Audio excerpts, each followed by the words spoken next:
அப்படின்னு சொல்லும்போது வேறு சொல்றாங்க, எல்லா அப்பாவும் அப்படிதான் சக்தி. உங்க அப்பா அப்படி கூட நினைச்சிருக்கலாம்ல, உன் கல்யாணம் ஆயிடுச்சு, நீ அவ வாழ்க்கையை பார்க்கட்டும், இல்லாட்டி அவங்க எதுவும் இதனால உனக்கு எதுவும் பிரச்சனை வருதோ அப்படின்னு நினைச்சுக்கிட்டு இருக்காங்களா என்னவோ சக்தி.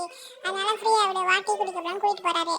இந்த சைடு சிவபதி வீட்டுக்கு பெரிய சாமியார் வரேன்னு சொல்லவும் அதுக்கு என்ன ஏற்பெல்லாம் பார்த்துக்கிட்டு இருக்காங்க. செல்விக்கு உங்க அம்மா பால் கொண்டு வராங்க, பார்த்தா செல்வி காணும். இப்போ லெட்டரை பார்க்குறாங்க, படிச்சுட்டு கத்தி வீட்டில் எல்லாத்தையும் கூப்பிட்டு சொல்றாங்க, செல்வி நம்ம விட்டு எங்கேயோ போயிட்டா அப்படின்னு சொல்லி அது கத்துறாங்க. அவங்க அப்பாவும் சேரனும் எடுத்துட்டு வண்டி எடுத்து கிளம்புறாங்க. கரெக்டாக வேலு வராங்க, என் மனைவி இங்கே தான் இருக்கா அப்படின்னு சொல்லி வீட்டுக்கு வந்து கத்துறாரு. சரின்னு கத்தாதீங்க, நீங்க மேலே இங்கேருந்து போங்க, சக்தி நீங்க தான் போய் கூட்டி போயிட்டீங்களா அப்படிங்கிறாங்க.